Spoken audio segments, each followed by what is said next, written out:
বিচার সত্য। আল্লাহর নবী সাথে সাথে বললেন, ওয়ালি যাওজিকা আলাইকা হাক্কুন ওয়ালি জাসাদিকা আলাইকা হাক্কুন। তুমি যেখানে সারা বছর রোজা রাখো, তুমি যে শুধু সারা বছর রাতের বেলা ঘুমাও, আরে ইবাদত বন্দেগী করো, তো মাঝখানে ইবাদতের হক তো আদায় করছো, কিন্তু আরো কিছু হক তো তোমার উপরে আছে। তোমার বিবির হক আছে তোমার উপরে, এমনকি তোমার এই দেহরও তোমার উপরে হক আছে।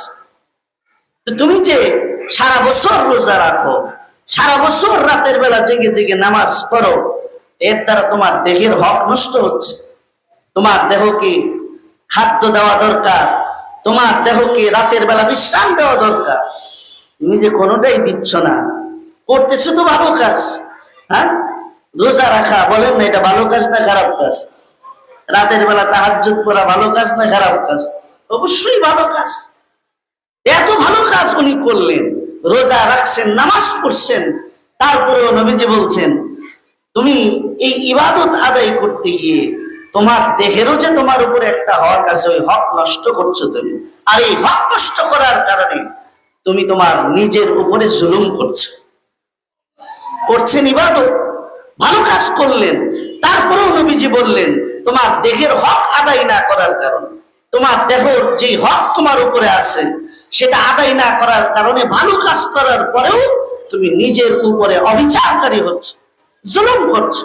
অতএব না, আরামও দিবা, মাঝে মাঝে দেহের খোরাকও দিবা, লাগাতার রোজা রাখবা না, লাগাতার এইভাবে আমল করলে তোমার দেহের হক নষ্ট হবে।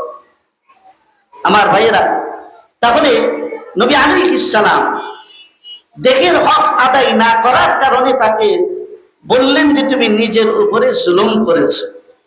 আল্লাহ পাক রব্বুল আলামিন কি বলেছেন?